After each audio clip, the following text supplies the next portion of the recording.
everyone got my email. If you're an RC member, last week on Wednesday, I did send out the agenda and the materials and a few action items. So definitely, hopefully, when we have our next meeting in March, hopefully we get a few more attendees. Um, I think it's probably time we get started because it is running a little bit late. Jennifer, did you want to do roll call? I can go ahead with that. For any of the members, if you can go ahead and unmute. And Brian, if you wouldn't mind counting, that would be helpful. Yes, of course. Okay.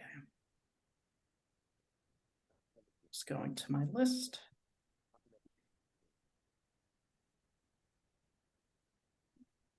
Yeah. Okay, so Brian Switzer, our chair, is here. Here. Jerry Barrier, the cookie eater. Here. Martha Daigle. Rebecca Davis. Naomi Goldberg. Jennifer Harnish, the Buffalo chicken dip maker, but I haven't had a chance to eat it yet. I'm here. Devin Meyer. Hi, Naomi. I saw that you joined us. Hi there. And Cheryl Scott. I believe Gerald Scott is no longer a member because she switched positions, and so she's That's no right. longer Thank you. I just considered removed a her from official my list. member. Jennifer Whitten. mm. And did I miss any of our members? Commissioner Oliveira.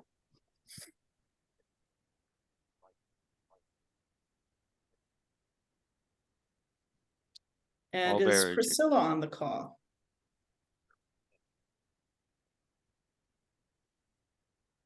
Okay, and welcome to other MCB staff and any guests who are joining us today. So Brian, do we have enough for quorum? Give me one 3, second. 4. I'm trying to count the MCB members, but that count for be able to host a meeting.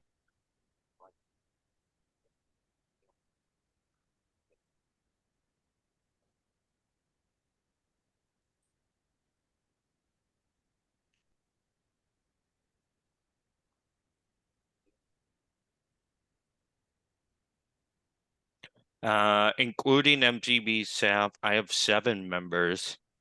And I believe we need 8. Correct me if I'm wrong, Deanne.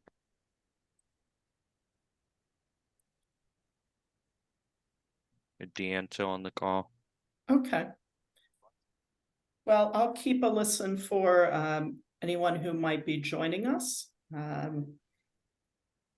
Hi, this is Deanne.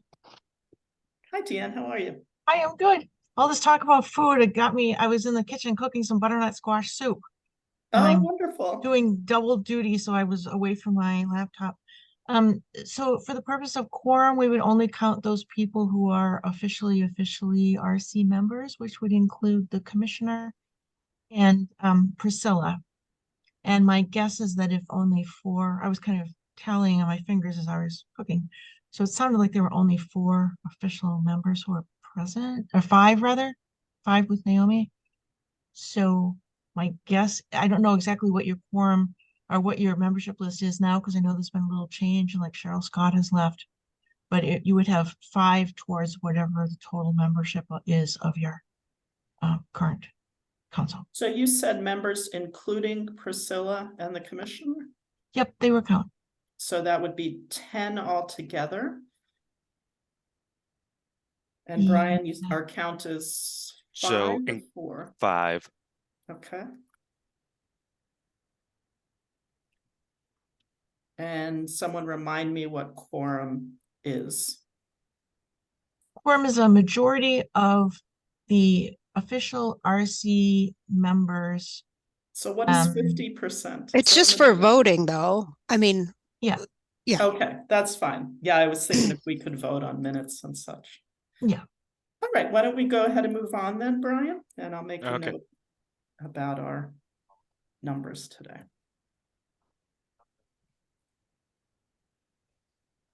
All right. First up, we have the September sit minutes. I believe because we don't have a majority, we're not able to vote on that today. So we'll skip ahead to the commissioner's update.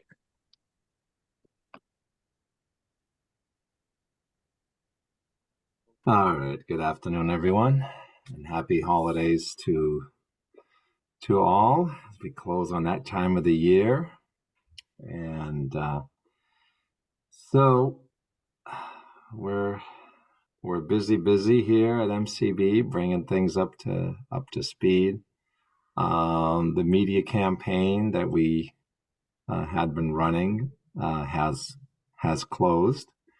So we did get some calls and some emails, but you know, this takes a while, and we'll see if there's any results from folks who may have seen the ads down the road, or and it's a good thing just to stay in the public's mind, who we are and how to reach us and that sort of thing. So we will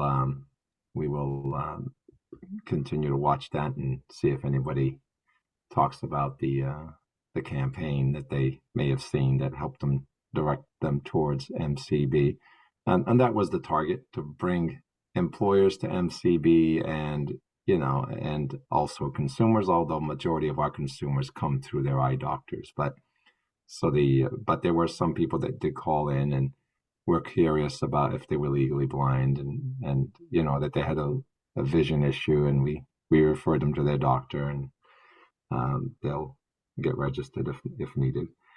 So that's pretty much all squared away. So we're moving on from that. That was using reallotment funds. We didn't apply for reallotment funds for a follow-up project this year. We're going to give it some time, let it settle a little bit, and then maybe come up with another media campaign for next year if we decide to reapply for the reallotment funding to do that again.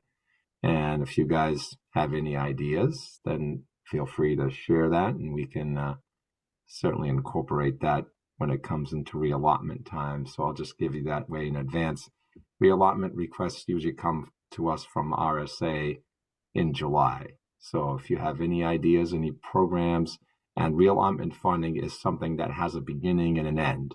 It can't be something that goes on. So it's something that we would start in October of 24, and it would have to be finished by September of 25. So it's a 1-year project. You can reapply for more money to continue it, but it's usually beginning and an end, and you move on from there. So that worked out well. Before earlier this morning, I was on a call. We're starting to plan the PREETS conference. That's a conference where we reach out to the teachers of the visually impaired here in the Commonwealth and offer a 1-day conference, so they get to hear about the programs, the services, and we have some interesting topics this year. So we're starting planning on that. That's usually is held in March, and everything goes well, we'll be holding it in March again this year. We also had our reverse job fair in October, and so if my memory serves me right, we have had 2 actual job placements from it, and I also think there was a job offer that was pending, and we had several other additional candidates get interviews from that particular event. So for those who are not familiar, what the reverse job fair is, where we work with the consumers on preparing a 2-minute pitch. And we have, this year was right around 40 employers listening, and the consumers do their 2-minute pitch. We provide resumes in advance to the employers, and if the employers are interested after hearing the pitch, then they can reach directly out to the consumer or reach to MCB through our employment services team, and we move on from there and connect them, and hopefully it turns into an employment opportunity. So that, again, we had 2 sessions. Before that, we do an employer education seminar. We did that in September, and that usually brings the employers in, gives them a little education about working with people with disability or having people with disabilities in their workforce, and a variety of other topics can be brought up. And so that's sort of a good little hook to get employers interested. We offer the education piece, and then with the idea that, hey, we really want you to come and listen in on this reverse job fair. So we've been doing that for several years, so that's working out fairly well. And when we hear that jobs come out of it, it's that's what we're looking for. So the budget situation, we're hard at work closing federal fiscal year 22, making sure we're using up the remainder of those funds, because we're in what's called the liquidation phase right now. So we're making sure that these vendors that are going to bill us are actually going to bill us, and if there's any money left over at the end of December, then the next step will be to return those unliquidated funds back to RSA. These grants always have some money left over because projects that were planned or training that was planned didn't happen. So, and because the grant is closed, we can't take that money and use it someplace else now. That this is the liquidation period. So whatever is not liquidated gets returned back. So all the money was under purchase orders, but if that didn't happen, then the purchase orders get decreased and the money becomes unliquidated and we have to return it back. So we're using federal fiscal 23 grant money right now, and we're going along. Everything is covered, and we are just doing what we need to do and keep things going. We have a new liaison from RSA. So every agency has an individual that's your direct single point of contact with RSA, and you go to them, and then they will hook you up to the other departments that might help you or answer your questions that you may have. The dashboard project, the only reallotment project that we put a bid on this year, and came from input from the SAB committee, and we had some input from NFB and Bay State Council. We're working on that now. That's in the RFR development, almost finished, and that'll be being released in the near future. So that'll give access to individuals for more information. For those who like statistics, then we'll have some statistics there for you, and you can check it out. The intent is to have it front public facing, so that you can go ahead and do what you need to do is when you're looking for stats and see if you find them there. And we'll continue to work on that, and we'll work with the different committees or boards here at MCB and consumer groups to keep trying to identify what data people are looking for. If we can get it, if we can capture it and post it, that's fine. we'll have to make sure that if it's data we don't normally collect, then we have to have something built into the system. We'll have to look at the cost to see if it's something that we can handle. Usually adding new features to the case management system requires some financing. So if it's a VR related statistic, we can certainly pay for it with VR dollars, but if it's not, then we have to find state funding to pay for it. So the Secretariat, Executive Office of Health and Human Services, has been working on what we call strategic mapping, and it is a sort of collaborative project that the Secretary and all the 11 agencies and the Secretary have come together, and we are working on a strategic mapping, which is going to has allowed us to develop a mission statement, a vision statement, and also some initiatives that we'll be working on. So we will be releasing this. We have a handoff call, I believe, tomorrow from the consulting group, and then we'll be talking a lot about this with our staff, and we've had some staff working on it now for the past 4 months, but now it'll be the implementation phase where we attempt to do and put in place some of the priorities that we have in there. So we'll share those with you once we after we have that handoff meeting. So during our next meeting, we should be able to tell you where we're at.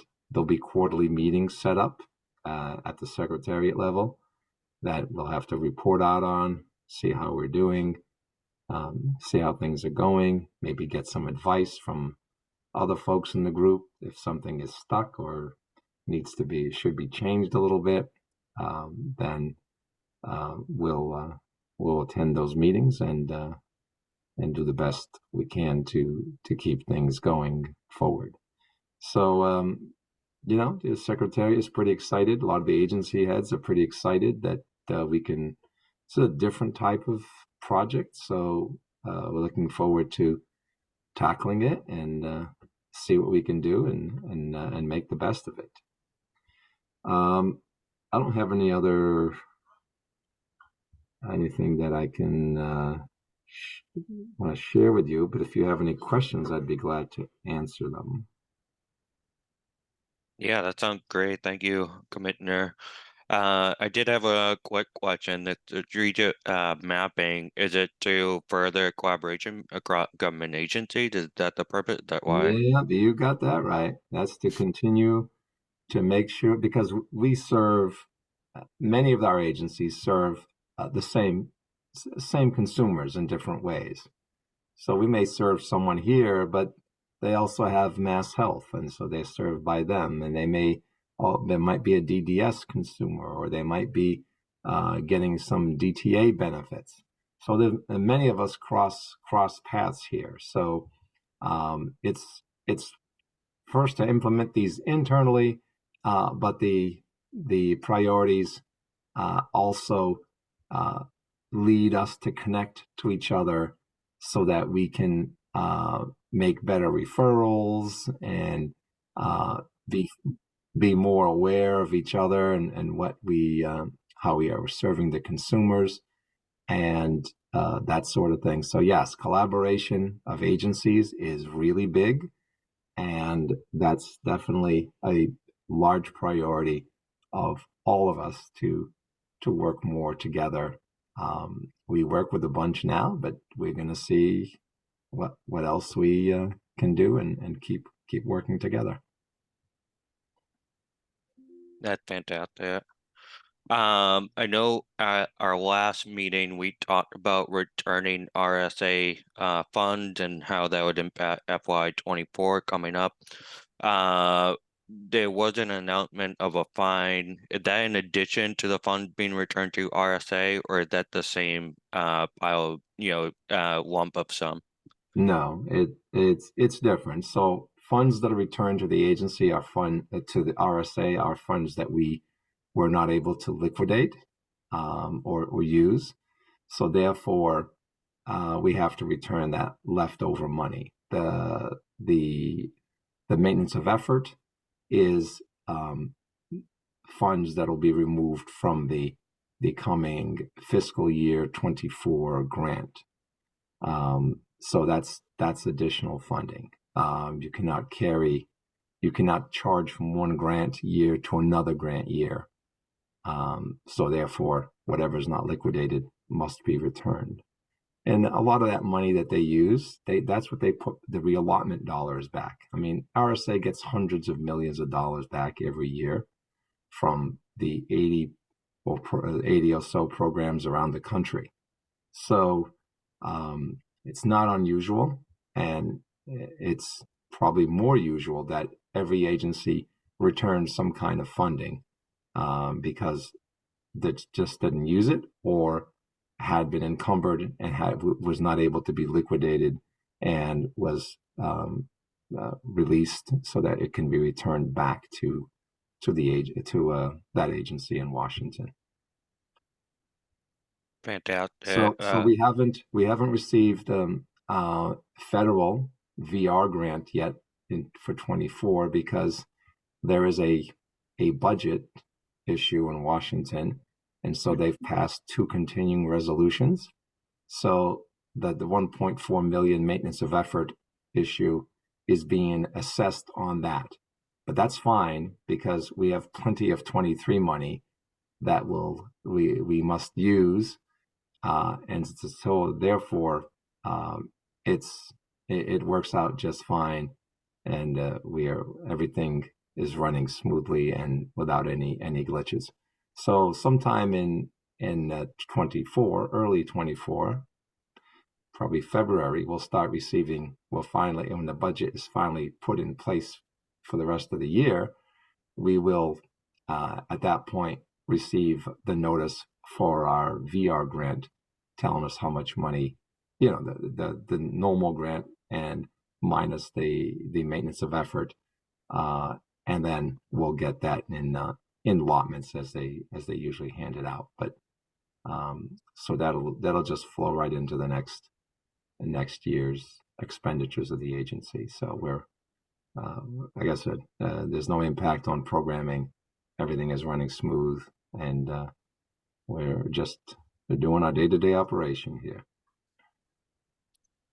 That sounds fantastic. Thank you so much, Commissioner. I'll turn it over to other RC members for questions.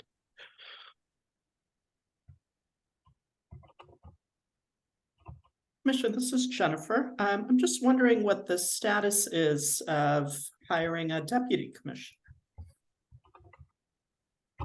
Well, status is that we have been really busy working on these projects and working closely with our fiscal team to get our new CFO into the mix here. She just started in mid-August. So the deputy commissioner is a position that is still open here at the agency, and we will get to that. But to train a CFO, and if we hired a deputy commissioner from the outside to train a deputy commissioner on all the fiscal issues that are going on, probably would not be the most effective use at this time. So I've been just continuing all the roles that we had before, assigned them to some other folks that are carrying them on for me temporarily, and we will just pull that in once we get all this fiscal house in order, which it is in order at this point as far as I'm concerned. We're getting there. We will then get to and we've been posting other positions that are direct service, and trying to get those people in place. The candidate pool is, when we post positions these days, it's very light and very So we've had positions here that we've had to repost several times. So I've attended some conferences. I'm sort of we're keeping an eye on people that might be good potential deputy commissioners, and we will post that in the near future. But everything is running efficiently right now, and and we are using that as part of savings also. We are looking at that to help manage things. We've had some vacancies here. We use that as part of savings and moving some of that money to cover other things. So we are diligently looking over. I have a meeting. I'll be on vacation next week, but when I come back, I have a meeting with the fiscal team, and we're going to be discussing a lot of these things since we are hitting the 6-month part of halfway through the year. We're going to be looking at where we're at and where we're going and how the funding is going to be moved. We're going to do a lot of things in advance to preempt any issues that could occur. So, but the deputy commissioners will be filled. It's just being used as part of. We're doing savings right now, and then we'll bring someone into the mix when it's appropriate and we've got the right candidate. So when that time happens, we'll post it and we'll hire the individual. But so we've had focus on other areas. And since I did the job for 10 years, I've parceled some of the duties that need to be done on a regular basis out to a couple of individuals as just a single duty, and turned over a couple of the we have a director of programs and services now, so they're watching some of the programs and services and checking on other things. And I still meet with all the directors on a regular basis, so I'm getting exactly what's going on. I'm meeting with all of the managers on a regular basis, and working very closely again with the fiscal team to make sure that we are closing grants and moving grants and opening grants and doing what we need to do to make sure that everything stays, in a good fiscal shape. So, but we will get to that in the near future. Long answer to a short question. No, it's always helpful. You give helpful information as to kind of the inside working of, budget management and staffing and all of those things. So thank you. Any other question from other RC members?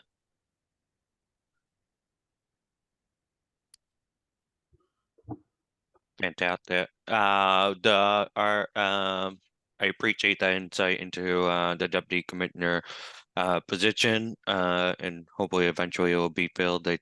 I do think it's worthwhile to have I know, based on your own experience, Commissioner Oliveira, that was a nice stepping stone for you. So it'd be great to have that stepping stone available for others who want to gain the necessary experience within MCB. No, it definitely will become available in the near future. Fantastic. I did want to move up to the agenda item around the MCB consumer survey. I know Michael from MCB took on was not able to attend today, but would Nate or Commissioner Oliveira be able to fill it in on the latest on the consumer survey? I know even though there's no hard update. Yeah, so we talked about this. Yeah, so Mike is not available today, but we did talk about this yesterday at the Statutory Advisory Board meeting. So it is if I'm recalling right, a 9 or 10 step process that we have to go through to release a document for public viewing. And so we are well into that. Certainly by the next meeting, we should have it available to discuss. It'll be out long before that. But with the holidays coming up, who knows? It could drop into the 24th. So we started here at our agency. We did what we needed to do. We submitted it to the people that needed to see it. They went ahead. They go ahead and approve it. It goes on to another step. Michael laid out all the each step in an email. I don't have the email open here, but it's like I said, it's about 10 steps, and so that goes on. So we're well into the 8th, 9th step of that process, and then once they tell us go, then it will be released, and we can talk about it here, and you know, and see what information we can learn from it, and what questions you may have about it. But it's definitely in the works, and we're not allowed to release that until all the steps have been followed. Yeah, that sounds great. I know you guys are working diligently to make it available to the public. Once it's available, I'll make sure I share it with members of the RC, and we can definitely discuss it at our March meeting. Um, with I know you already touched upon the dashboard, so we're gonna skip out. Did anybody have any questions about the MCB consumer survey before I move on?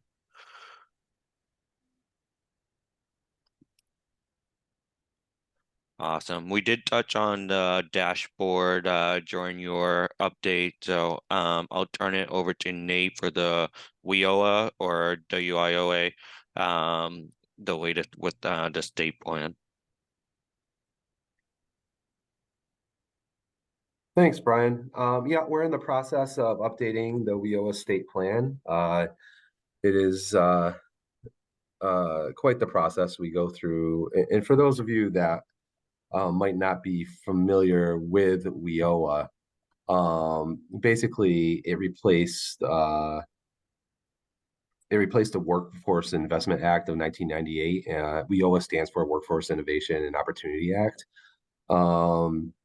And really, its development is to bring increased coordination among workforce development and related programs nationally, but obviously we're working here in the state of Massachusetts, so we're working with all our partners in Massachusetts, whether it be the career centers or other state agencies. And the process is about 80 or so pages of the report for MCB that we kind of outline different things we're doing with programming and goals that we have set. And we're working off some of the goals that was set with the RC years ago. And we continue to use those moving forward. Many of them are still in progress. Brian and I were able to meet and discuss those. And I believe he shared them with everybody here, so people could take a look at those when they have an opportunity. But it's going well.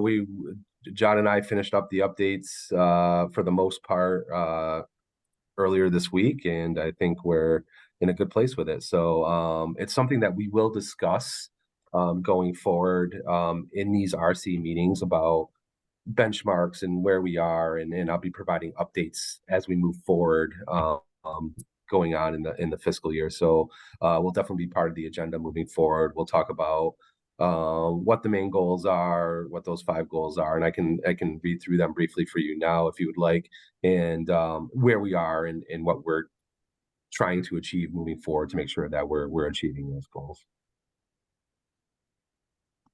Yeah, I think going over the 5 goals could provide helpful content for people.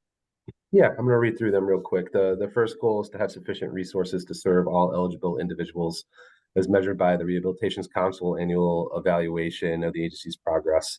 So what we're going to do at the end of each year moving forward is making sure that you guys take a look at these goals, and we're going to have a scoring system that you will be able to let us know how we're doing, and we can discuss what we've done over the year, and that's why we'll have it on the agenda moving forward for each quarter, each meeting, and we'll include that as part of our reporting back out for this.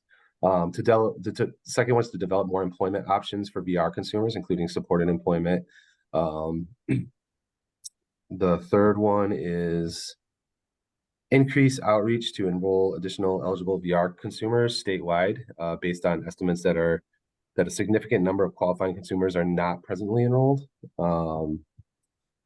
Fourth one is to help legally blind persons, including students and potential eligible students, to develop and increase their independence needed to be successful in competitive employment.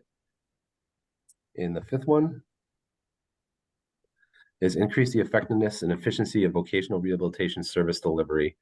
So there's a number of things, and the thing that Brian had sent out that kind of outline things that have been done by the agency over the last several years that are contributing to us continuing these goals, and also plans on moving forward. So if anybody has any feedback, please let me know. I'll be happy to, we do have opportunities to update this plan kind of consistently, and we can always add to it. And we just want to make sure that moving forward as this group it's part of the discussion.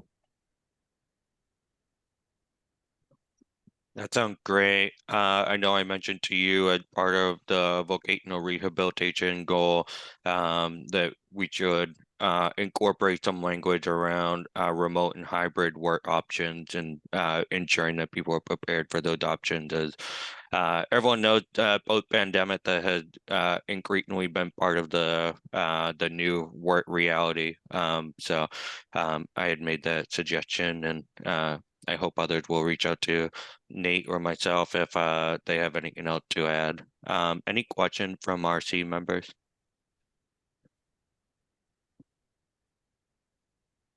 And I did want to add, Brian, that we did already add that, so that is part of underneath that goal as part of one of our points that we're trying to achieve. So I appreciate that. Yeah, definitely. We're currently working on the RSA report. Did you want to share information about that, Nate? Yeah, so the each year it's a requirement for a report for the RSA that the RC provides a report of kind of the ongoings for the year, goals met, and suggestions that the RC has made to MCB, just to kind of outline the collaboration between MCB and the RC. And Brian and I are currently working on that, and I'm sure once we get the final draft set, Brian will be sharing it with everybody here to review, and then we'll get that. So we need to have that submitted by 12:30, and Brian and I's goal is to get that done a little bit ahead of time, maybe the week before the holidays, just to give us a little bit of breathing room there, and so we can enjoy the holidays. Yeah, definitely. I know other members are probably like myself and planning on taking some time off. So it'd be great if we can get done ahead of schedule. I know you guys haven't seen the draft report yet. But do people have questions around the report to RSA? I think one thing too to review is the one that Deanne had submitted last year. If people want to go back and kind of have an idea of what it's going to look like, that's a good place to start. And as soon as Brian and I have the draft ready to go, you guys will see the draft for this year. But it is something that's submitted every year. It's not, this big, lengthy, detailed thing, 100-page type report. It's pretty straightforward. Yeah, I can share that with the RC members after our meeting. If people are interested in reviewing what last year's looked like. And then, obviously this year there'll be a lot of update. A lot of things have changed and shifted in positive ways. So we'll make sure that recognized in the new document. Thanks, Brian. Thank you, Nate. I'm gonna turn it over to any new business from RC members that they wish to discuss.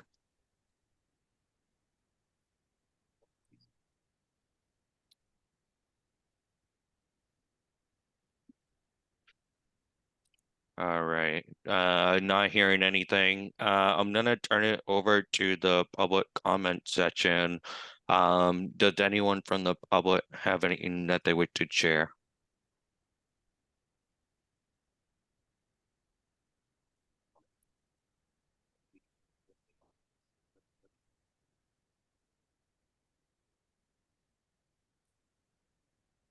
I'm not hearing anything. So I think that may actually be our shortest meeting which will be great. I know everyone probably want to buy back their time to do whatever they need to do, wrap things up before the holiday come. And we'll be connecting over email. I'll send out the draft report to RSA from last year, and when there's a final draft for the new one for this year, I'll share it out with RC members. Our next meeting is going to be March 6th on a Wednesday at our usual time from 1 to 3. Any last comment before we close out? I just have a question for Lucy. Can you tell me the participant number? I'm not able to bring that up on Zoom right now. Or if anyone else has access. It's 10 right now. 10? Okay, thank Yeah. you. If you do Alt U, although it doesn't show on your screen, it opens up the list. Oh, perfect. Thank you. Awesome. All right. Have a great afternoon, everyone, and we'll reconnect in March. All right. Have a Thank great you. Bye, have a great everyone. holiday season, everyone. Take care. Happy holidays. Happy holidays.